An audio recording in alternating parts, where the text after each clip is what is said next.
I would like to welcome to the stage Dareen Khatib.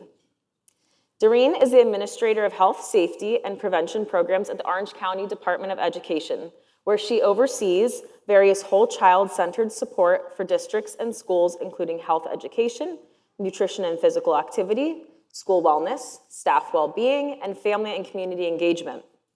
She's a public health professional, certified health educator, and a registered dietitian with over 25 years of experience in PK-16 education. Most importantly, she is a passionate advocate for equitable access to the pursuit of health. So help me in welcoming Dareen to the stage. Thank you.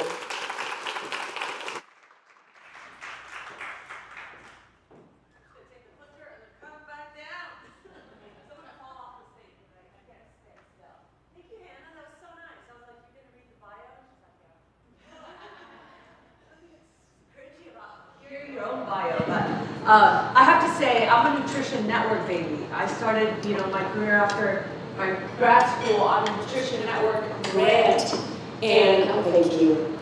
And that, just preschool, then elementary, then alternative ed, middle and high school. So then it was Network for Healthy California, then CalFresh Healthy Living, and so nutrition services and nutrition education have a very, very soft and warm place in my heart. And I'm going to talk to you a little bit about reimagining nutrition education. Because when I think about the nutrition education that I did as like a 20-year-old, all excited and right out of college, and I was shooting all over students, like, you should do this, and you should do that, and you should do this, right? And then I think back to some of the activities that we used to do, and I'm just like, wow, we've come a long way, we've evolved. So we're going to talk a little bit about, that journey, right? How do we continue to reimagine our nutrition education efforts, especially now that in schools, one of the big things that we talk about, speaking of our behavioral health partners that are in the room, is how do we support the mental and social emotional well-being of our students? I feel like when we started with nutrition ed, there was such a huge emphasis on physical health, right? It was all tied to obesity prevention, and it was just all about, our data of our overweight and obese children in schools, and there was such a huge emphasis on that. Does anybody remember the obesity conference? The biannual obesity conference? Some folks who've been doing this for a while are nodding, right? So, we've come a long way, and really my goal with you today is to think about, okay, let's make sure that our nutrition education is rooted in skill development, because nutrition education is health education. And we have health education content standards and framework. We have guidance on how to teach skill-based health education. So let's not forget that. When we're building the capacity of our teachers, let's remind them gently that when they're doing nutrition ed, this is a content, just like science and ELA and math and all of those other content areas that we have standards for. And then let's think about culturally relevant nutrition education. What does that mean? What does that mean to us? What might that mean for our students? And what are some resources that we could look to when we try to bring that into our education? And then lastly, we're going to explore some new ideas, ways that we could make sure that we're promoting a healthy mind and not just a healthy body. How could that be part of our education with intention and meaning? Does that sound good? Oh, all right, good, because you're all stuck here with me. I think the doors are going to lock in about 5 seconds. All right, what do we eat? Let's hear some shout outs. Why do you all eat? Why do we eat as human beings? Cheese. Amen to that. Put a little bread next to that cheese. Sold. Happy time every day. Why else other than cheese? Please. To regulate my mood. To regulate your mood. Yes, absolutely. Okay, we got cheese and mood. Yes. Because my tummy grumbles. Hunger. Absolutely. One more in the back here. Hungry. To get energy. Absolutely. Food is fuel. We need it. Athletic performance. Absolutely. Meaningful will drive performance. Oh, yes. To manage your alcohol intake. She said you need something to go with wine. Yeah, food is all of those things. Speaking of wine, food is social, right? It's to connect with other human beings It's cultural, it honors heritage. Think of all the traditions that are passed down related to food and how meaningful those are to us. Think about how many times you have a memory and that memory has food all over that memory with the special person that you think of. Family, whether it's biological or family is in like your chosen family, people who you connect with and you spend time with. It is emotional. Mood, absolutely. Food is emotional. Makes us feel good. Cheese makes us feel good. I mean, yeah, that's scientifically proven. It could spark emotions, nostalgia, all of those wonderful things. And then we are learning more and more that it has a huge impact on our actual mental health. Not just how we feel, but actual mental health, like whether it's managing of mental health conditions, reducing risk of certain conditions, which is fascinating. But also for our students, it's literally necessary for their learning, right? So their focus, their attention, their academics, direct link, which I'm, preaching to the choir. And then, of course, our physical health. It is nourishment. It does give us energy. It does make us feel good.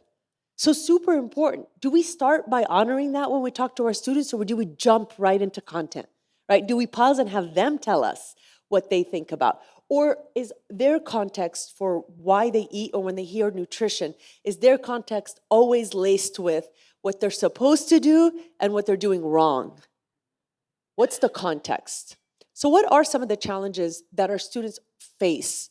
What are some of the challenges that your students face when it comes to nutrition or eating? Access. So access, food security, having enough time to actually eat, enjoy the food, absolutely. Healthy foods, so the actual options that are available, not only access, so there's food insecurity, but there's nutrition insecurity as well, absolutely. Equitable access, you've already said those things. Food that's actually representative of who they are, their cultural identities. So if they have food insecurity, when they do have access to food, is it the food that they want to eat that matters to them? But also, our students have so much information at their fingertips, and a lot of it is misinformation. How many of you have adults in your life that tell you nutrition facts that they just learned, and they're so confident? My husband, I'm gonna tell you so many stories about him because he's not here. No, but really, like every day he's like, there's this one study. If he tells me one study, but he's a grown adult, right? With a little bit of critical thinking skills, where our students are still developing those critical thinking skills, and they're bombarded with information, misinformation, peers. Sometimes that misinformation comes from home, sometimes it's the adults in their lives, sometimes it could be an educator who's well-meaning and super passionate, but their source of information might not be valid or credible. And then body image. I mean, anybody who's on social media, any of our students will share, and it's not just, it's like this whole thing right now with young boys and young men and steroids and access, and because of the standards of this body image that they're supposed to have. And girls have always been, obviously this has been something that we've talked about when it's come to girls for a very long time, but just body, your size, your shape, your weight, your appearance, everything. It's constant for our students. Can we have someone who is willing to read the slide? Anyone wanting to exercise their vocal cords? All right. I'm going to give you this so everybody can hear. Yeah. Yeah, young people are inundated with advertisements, influencer videos, and social media images, encouraging them to pursue a particular way of eating and a narrow appearance ideal. Although it's tempting to blame TikTok, we must take a closer look at the way these harmful messages are being reinforced by parents, guardians, and teachers. Thank you. What stands out in this quote? Inundated. Absolutely. Overwhelming. You can't take a break. You can't take a break. Because if it's your peers at school, it's reinforced in your handheld computer, or if it's TV, if it's whatever you're streaming or watching. What else? Thank you. The reinforcement. What are we doing? Like, how are we doing anything? Are we trying to like push back on some of that?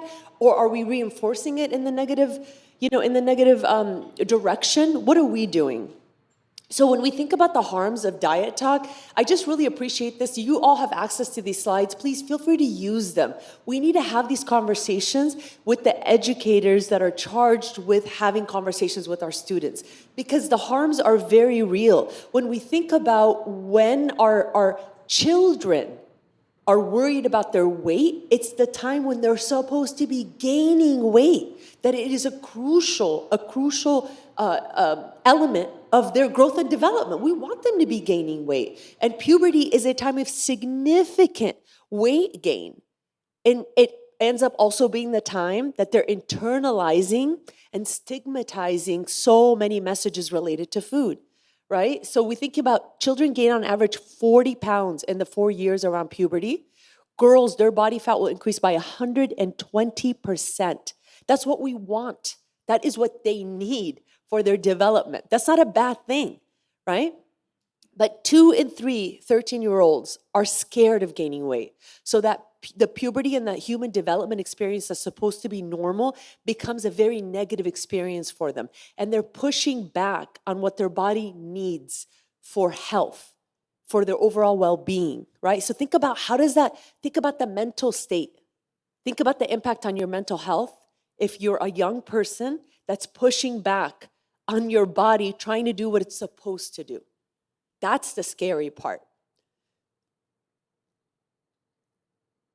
We all know this, right? Dieting, number one predictor, obviously, that whole cyclical cycle. I mean, we've all heard the talks, all that good stuff. Number one predictor of weight gain, all those different things. But obviously, it's not just an eating disorder we're worried about, but it's disordered eating. So even if it's not at the level of being, a diagnosis, disordered eating is very dangerous. The pattern of, that disorder, that pattern of over and over again, different diets and things like that. And what are the diets telling our kids? You're not okay. You, as you are right now, not good. You need to change. You need to push back. You need to do something different. That's a very powerful message for our kids. And it's very confusing for them because even if it's not directed at them, if they're hearing adults in their lives talk like that. So our students, right, we talk a big game about trusted adults on school campuses. Decreases, substance use. It's a critical part of substance use prevention. Huge part of help-seeking behavior, so they can ask for help when they need behavioral health services, mental health services. Trusted adult, trusted adult, trusted adult. Huge part of sexual reproductive health. We want to build their skills to communicate with a trusted adult. What are the trusted adults saying to them when it comes to nutrition? What are they saying? What are they repeating? What is that environment like for our young students, right? So talk about what's our responsibility? What are we doing? And and really for us as adults, because it turns out we're human. It turns out we are flawed and we're dealing with our own stuff. I mean, the dieting has done a number on all of us. The diet culture has been around and has been strong, Still, remember the whole 90s? Anybody remember the fat-free phase? Snackwells? Whatever happened to them? Did they go under? I used to eat sleeves and sleeves of those fat-free Snackwell cookies because they were fat-free and we were all fat-phobic. And I think back and I'm like, I still have a little bit of that trauma. Anyway, this is not about me. Let's focus. Okay. But what I really want to say is that we are imperfect. We're human beings. We're trying to be better. It's kind of like when we talk to teachers about, creating a safe learning environment for our LGBTQ students. Fine, you might struggle, you might mess up the pronouns, but we keep trying, right? The goal here is that you're trying to be better for your students. We could be better for our students. And how do we all, because you all work with other educators. So how are we helping? How are we as adults building that capacity with other educators? Like, hey, you know what? Let's check ourselves. Let's check our language and let's maybe do better when it comes to things like that. Because our students are watching us, right? And we're messing up their internal system that it already knew how to regulate, but now we messed it all up, or the world has messed it up, or their peers have messed it up, or social media has messed it up. And now we're asking them, to regulate after, like how are we supporting that after harm has already been done? 77% of adolescents experience body image distress. That's very high. Distress, keyword being distress. Not like, a little distress that has an actual impact on their well-being. 34% of 5-year-olds restrain their food intake. 5-year-olds. That can't be innate, right? That can't be something that's driven intrinsically. That's something that external cues are telling them that. That's what they need to do. Slightly disturbing, right? And 33% of third-grade girls report that they are afraid of becoming fat. So how does that impact their behavior, right? This is my depressing part. You all look fairly depressed. But we could do something about this, right? So I'm going to give you a chance to pause, reflect on some of what we just talked about, and then have a conversation at your table. So what can we, as educators, everybody in the education, from nutrition services to the classroom to admin to our playground supervisors, how can we as educators change the narrative? And then we'll do some share-outs.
All right, just one more minute.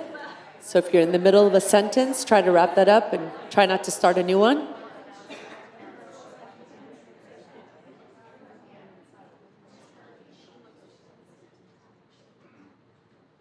We were chatting over here about like the need for updated research and more data points from like now, and we were talking about like post-pandemic. It couldn't have possibly gotten better. And we were talking a little bit about that association. What are some things that you all were talking about in your tables?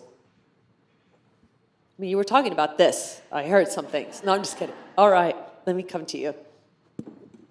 It's not that fancy, honestly. If I could hold a mic, you got this. We were just saying that it starts with the parents, that the parents give them, easy access to stores. Like when I was little, there would be a corner store across the street and there's like candy and that kind of thing. So it wasn't the healthiest choices that they would make. And so access, and then, the parents being a good example for their health. Absolutely. So thinking about our parent education, right? When we are in front of parents, how do we help build the capacity around this topic? What else?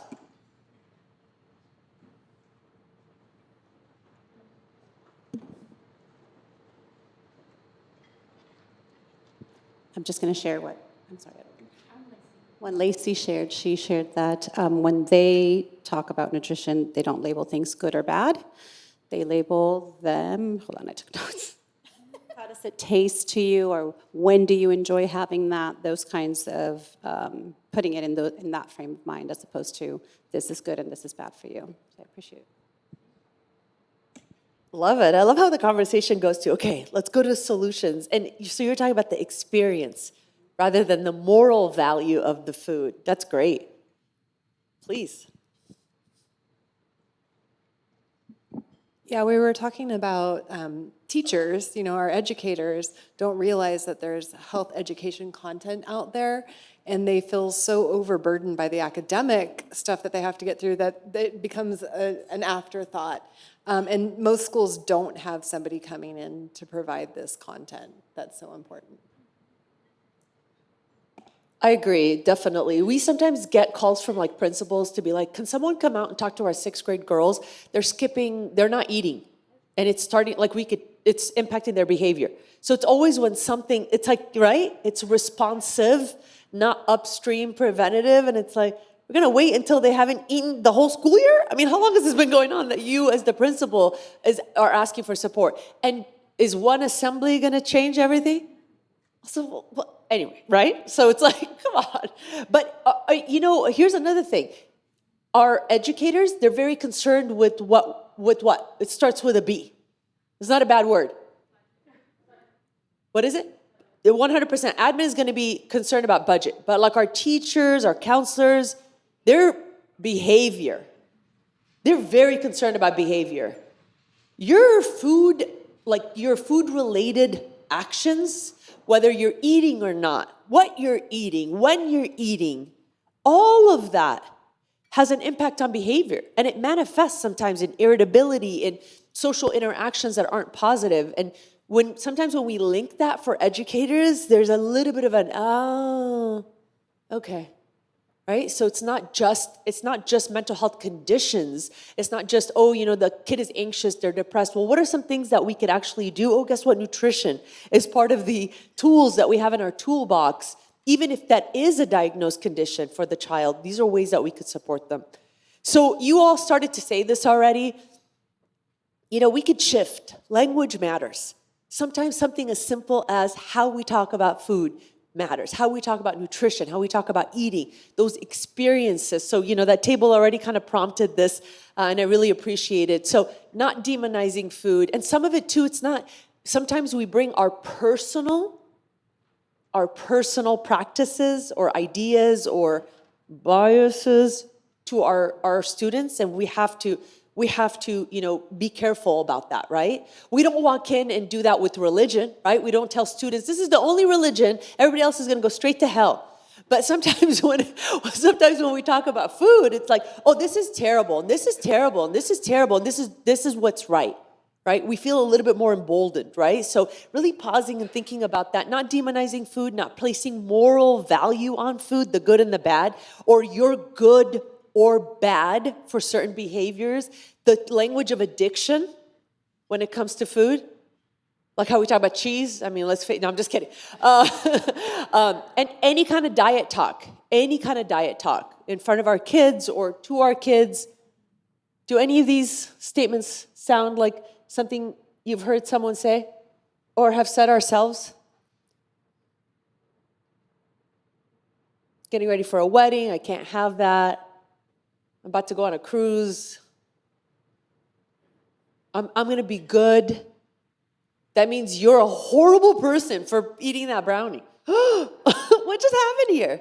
Right? And this is hard to do because we again, human beings were flawed. So it's kind of like it's awareness is the first step, right, to making any kind of change. So we have to be aware of those things. And then how do we help students be aware so that they're not repeating this to each other and to themselves, like their self-talk and their peer talk? How do we shift that? And we could absolutely shift that. And that's what we mean by reimagining nutrition ed. Let's focus on the joy of eating. Food is so joyous, right? Remember how we started our conversation about why we eat? Let's root our nutrition education in that. And you all are so blessed with this region of California where you have access to so many people who actually grow the food. And there's just like this, we pretend, I'm Orange County, right? We pretend down south. Southern California pretends to be. We are not Central California. We're not Northern California. We got nothing on all of you. I feel like you're closer to the ground. We're like wannabe hippies, but we're not. Anyway, I get excited because I feel like you have, and even just reading the amazing, the dish and all of the content, like there's just so much excitement. So are we bringing that to our students? Are we making sure that the knowledge and the skills are age appropriate? This is hyperlinked to a really great resource that you could check out. It's not about weight.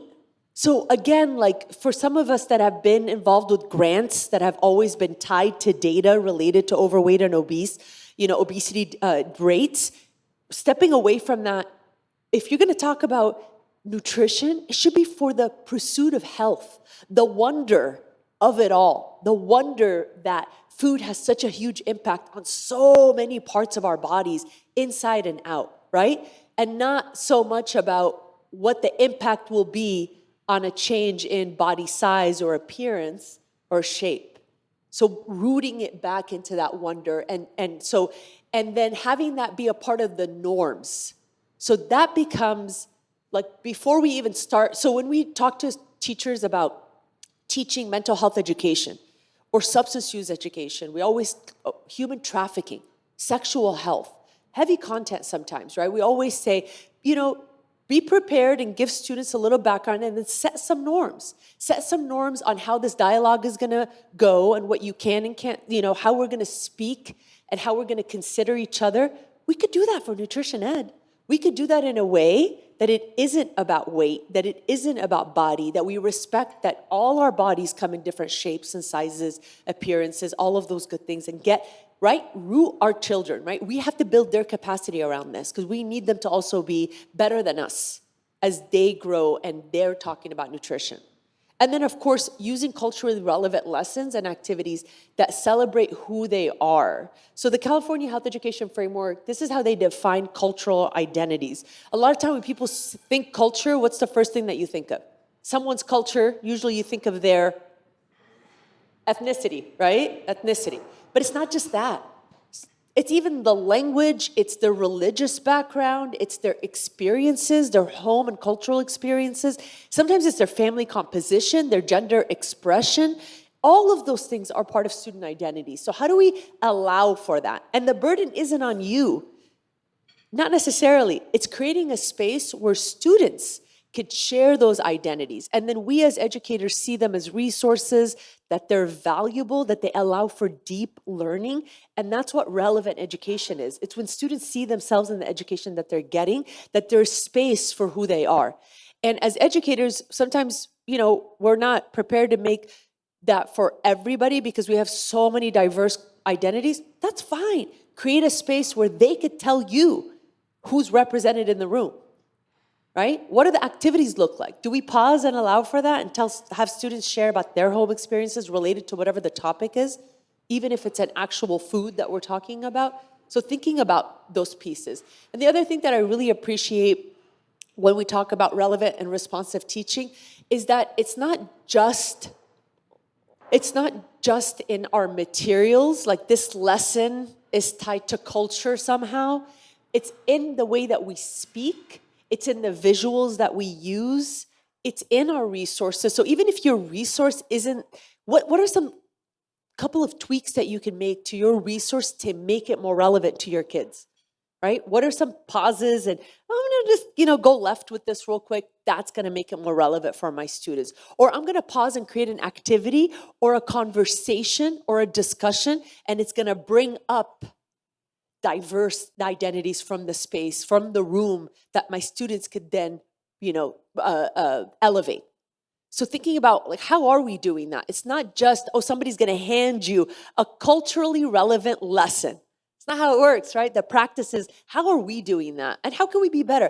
I know you're already, those of you who are doing education with students, you're already doing this. So it's about pausing and saying, you know what, I am doing this. Good job. Keep doing what you're doing. You know what I could do a little bit better? Next time I'm gonna do X, Y, Z. You know what, I don't do it when I do this. So maybe I could expand it when I do X, Y, Z. So recognizing that you're already doing a lot of this, how could we do it better? And how can we do it more? How could we expand? This is an awesome resource. It's super, super simple. It's geared towards teachers. We're all teachers, everybody in every single space. It's also hyperlinked, so you could check it out. I really appreciate it. It's just 8 competencies, super simple. And I've started to use it whenever we're in front of teachers or any other educators that interface with students, and then just have them read one competency and think about it. And really the competencies, these are the key considerations of the competencies. It has all of us as educators pause and reflect on our cultural lens. What are we seeing the world through? Because that's important. Because turns out we have identities too. We too bring our identity to everything that we do. And then recognize that we might have some biases. Again, we're flawed, we're human. We're still growing and learning and evolving. So what are some of those biases? Because if we don't check them, then we don't change them, right? Check yourself before you wreck yourself. So that's the really most important of all considerations. And that there are biases in our system. So when we talked about, we started and you talked about access and security and all of those things, there are biases in our system that are working against some of our students. And some of our student groups are more vulnerable than others. So recognizing that is also important, because then you could pause and think about, how do I remove barriers, especially for certain student groups? So we got to recognize that. What are the real world issues that we're bringing into the classroom? What's happening right now? Students don't live in a bubble. Even young students are very aware, and they could, obviously they hear conversations, they have an understanding of things that are happening around them.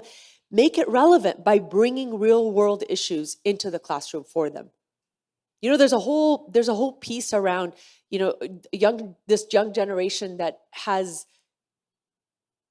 credible anxiety related to climate change.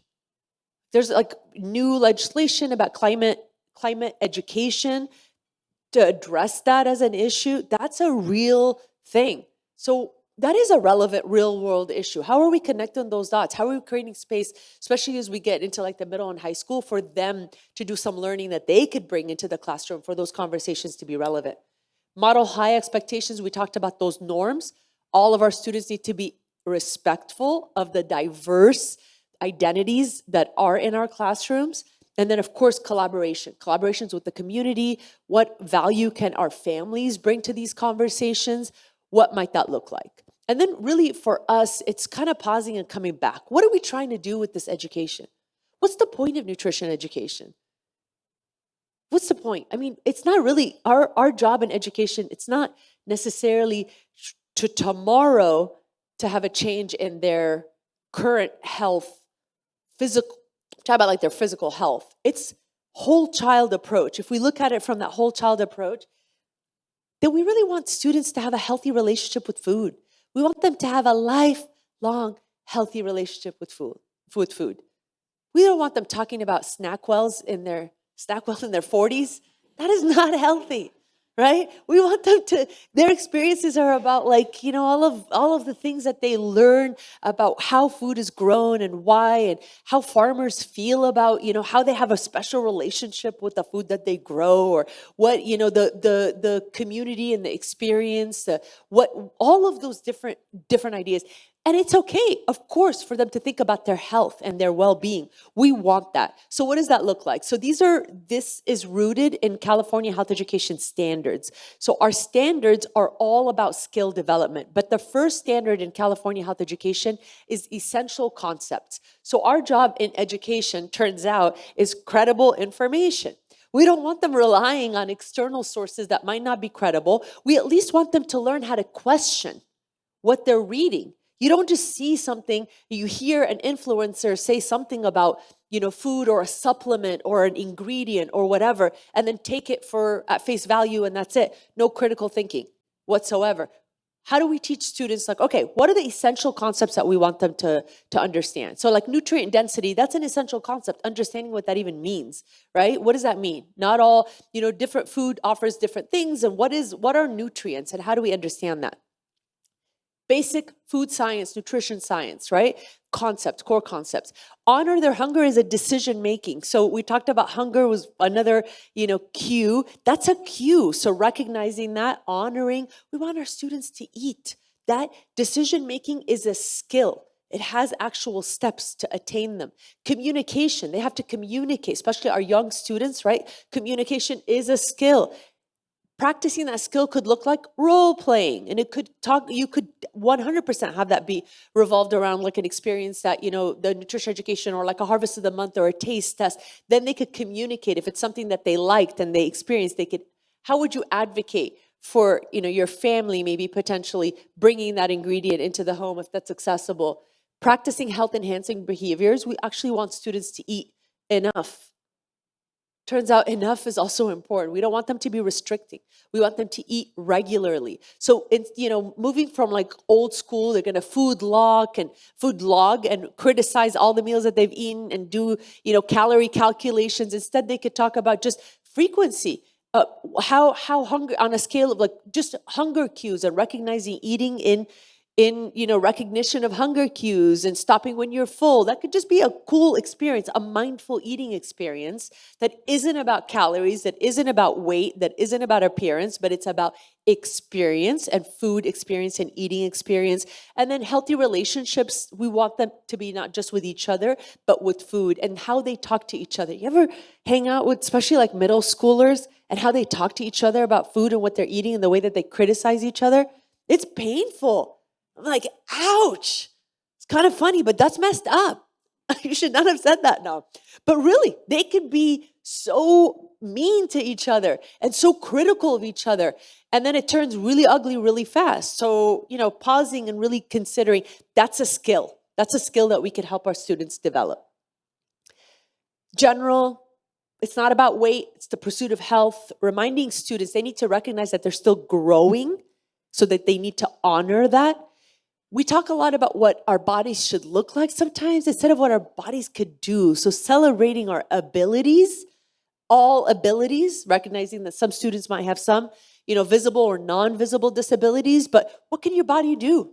Regardless of, how well. It's not even about how well. Just what are you grateful for that your body does, right? So that healthy relationship with our actual bodies, celebrating different food cultures. We do this presentation a lot with teachers, so we always talk about school meals and how teachers need to watch what they say about school meals. Language matters, right?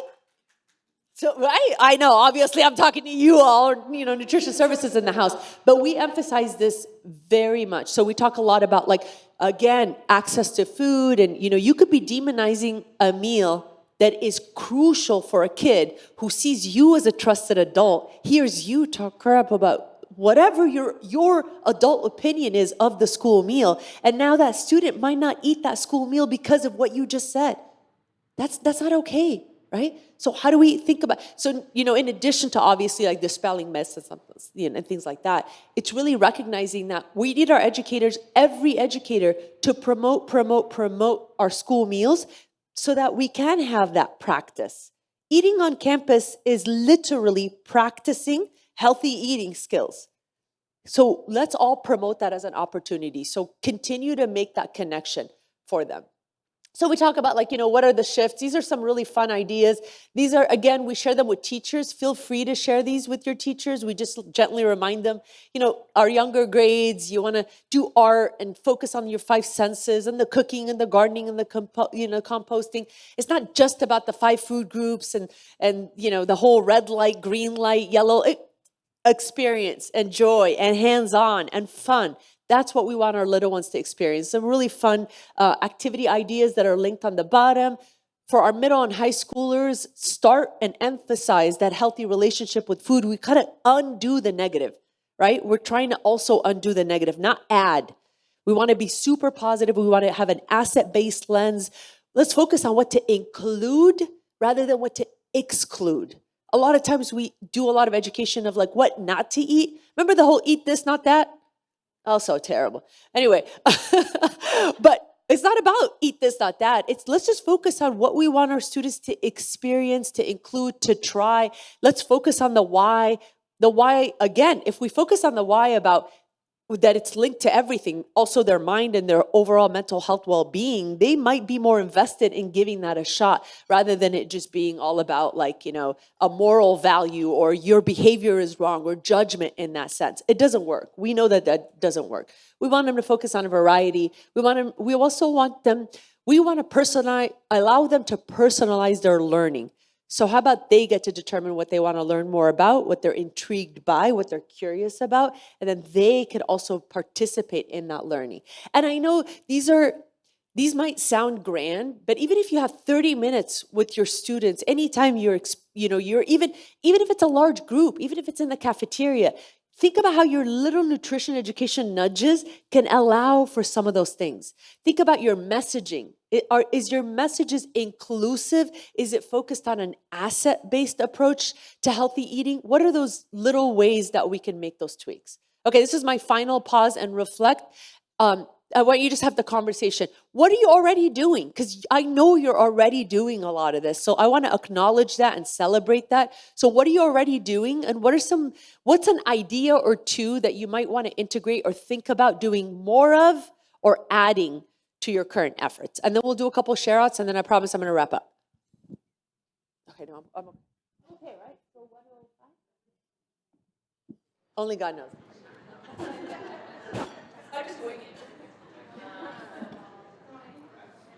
All right, go ahead and have that conversation. We'll come back in 4 minutes.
Such a beautiful smile.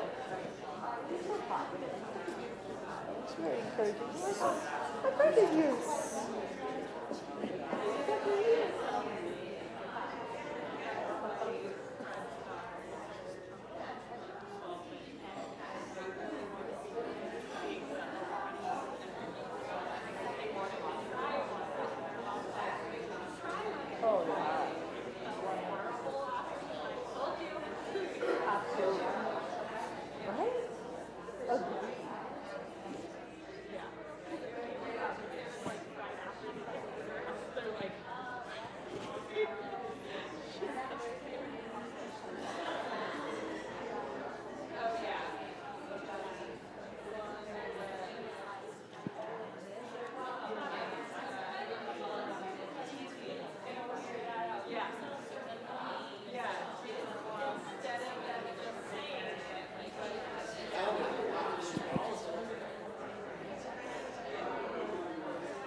Okay, one more minute and we'll do some share outs.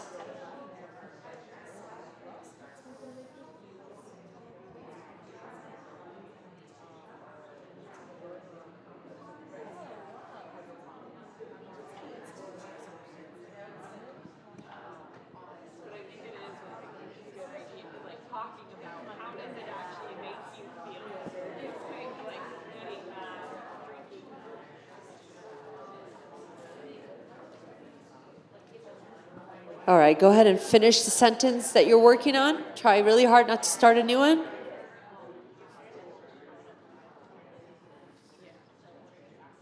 All right, let's hear some share outs. What are some things that you all talked about? If it's off topic, keep that to yourself. No, I'm just kidding. I know, right? You're still talking about cheese? Come on. What are some things that you all are all talking about? Wonderful. You know, I'm standing here on purpose. I'm just kidding, I'm kidding.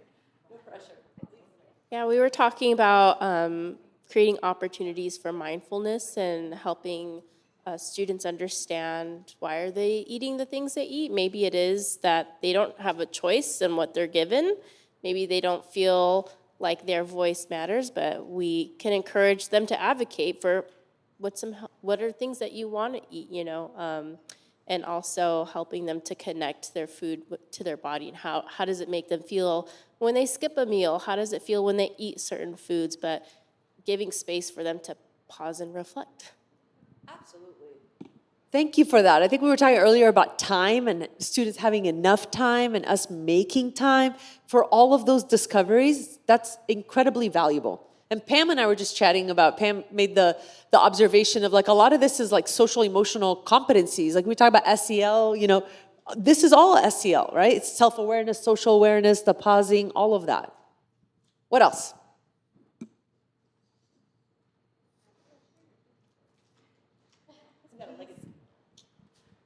So part of my job is expanded learning, and we have a lot of teachers who want to do cooking classes because they're fun. And so we intentionally invested to buy Charlie carts and then said, we will give you a Charlie cart for your expanded learning, but you have to use this curriculum. So it's not just let's make a quesadilla and eat it and go home. Now it's how do we tie this to health education and curriculum, nutrition education, teaching students how you can make a quesadilla, but then also how to bulk up the nutritional value in that quesadilla. So we sort of tied like the carrot and the stick together and said, we'll pay for all your food, the things that you need to buy to make the dishes, and we'll give you the Charlie cart, but then you have to use our curriculum. So it's much more intentional in terms of what they're teaching our kids. Love that. That is wonderful. That's great. And what? And cheese. They wanted to make sure you all knew that there was cheese was involved. No, I really appreciate that. And you know, it's helping support teachers too, because I think sometimes they're drawn to the fun activities, but what's the educational opportunity? Extend that. That's wonderful. We take one more? Awesome. So I am a school nurse, just so you guys know. And I was telling them that one of the very first things that we do when a child comes in with a headache or a stomach ache is say, "Did you eat?" And then we talk to them about how it's important to eat and what we should be eating and that kind of thing. So. See, nutrition education in all these spaces, that's wonderful. Yeah, you're, frontline nutrition educators from way back, absolutely. But talk about building awareness in that child who still not making all those connections. So I think as adults, we make those really quickly. So I'm going to end by showing you a few different ideas. So right now, at least across the state, has anybody heard of the Children and Youth Behavioral Health Initiative? We're talking about, okay, so I see a few nods, and there's a lot of funding that's invested in mental health services on school campuses, substance use services on school campuses. We're talking a lot around, supporting the mental health and well-being of our children. And I just really want us to think about how do we make sure that nutrition and nutrition education stays relevant. We know it's relevant for our students, but making it relevant for our the adults in our system, right? The ones that are paying attention to the mental health crisis that we're experiencing. So I have a few slides. They're just kind of like, hey, did you know let's integrate that in the nutrition education that we do with students so that it is also relevant for our students. So for example, you talked earlier about mood. We have so much evidence that shows that brain function and mood are obviously related, but that it's specific too, that it can actually have impact on symptoms of mood disorders like depression. So, when we think about some of the actual treatments and resources that we have, nutrition is, again, one of our tools. What we eat is one of our tools that we can to support our students who might be struggling with some of these mood disorders, right? Has anybody ever seen this visual? It's the whole gut-brain axis. Why aren't we teaching students this? Why are we talking? How relevant is that? Isn't that interesting? I mean, I'm super nerd though, but I'm sure some of you are quite nerdy like me in here. But I think this is really, really important. So when you talk about the brain to gut, where stress, anxiety, and other mental health conditions, they disrupt your gut mobility, and the gut has a huge impact on obviously the neurotransmitters that are released, understanding what serotonin does and how important it is. That is crucial, right? So when we're thinking about that actually has an impact on conditions like stress, anxiety, depression, all of our most common conditions in our school systems. That's relevant to students. So if your gut matters, then why aren't we talking to students about prebiotics and probiotics? What's fermentation? Is the fermentation the same as pickling? Maybe, maybe not. Let's learn more about that. That's interesting, right? So how we talked about, especially for middle and high school, personalizing their learning experience. If a student is interested in something around this, let's create some learning around it. Let's open the doors. Let's give them some tools. Let's help them explore. If you have a knack on a school campus, how cool would it be if the peer education is linked to mental health? You could collaborate with your mental health professionals on your school campus, your counselors. That is such a way to elevate and connect and then promote school meals. Of course. This is kind of linking it all together. Inflammation, when we talk about inflammation, is some of the root issues around some of our diseases and things like that. There's lots of research around anti-inflammatory. There are foods that are anti-inflammatory. What are those? Let's look at that, right? Let's learn a little bit more about that, understand the connection, be curious about that. Nutrition psychiatry is a whole emerging field, super, super interesting, but really looking at food as medicine, not just for our body, which we've always talked about, but also for our minds. For example, looking at, the Mediterranean diet has been actually linked, specifically the healthy fats, fruits and vegetables associated with better mental health outcomes. This is still emerging. But isn't it interesting? This is a whole career pathway opportunity for students to connect to and learn about. There are some really fun resources, super light. So thinking about our middle and high schools, this is really even for short bursts of education, getting them to look at some materials that they might be interested in. Lots of connection between nutrition and stress management. We're going to look at this tomorrow, so I won't go into it today. We already brought up mindful eating and actually taking students into, looking at mindful eating. Shout out to our fun. Well, this is a fall 2025. So Goletta's fall 2025, they do a whole thing on like the actual steps to mindful eating for kids. Let's actually do that. Why don't we actually do that with them? It's called experiential learning. How fun is that, right? Cooking is experiential learning. Gardening is experiential learning. So is mindful eating. So taking a look at what that might look like for students. Intuitive eating, there are all these principles. Has anybody heard of intuitive eating? It's been around for a while. There are 10 different principles: honoring your health, exercise, movement for the sake of movement, not to balance your caloric intake or, burn off food you just ate because you feel guilty. No, exercise because it makes you feel good and it makes you happy.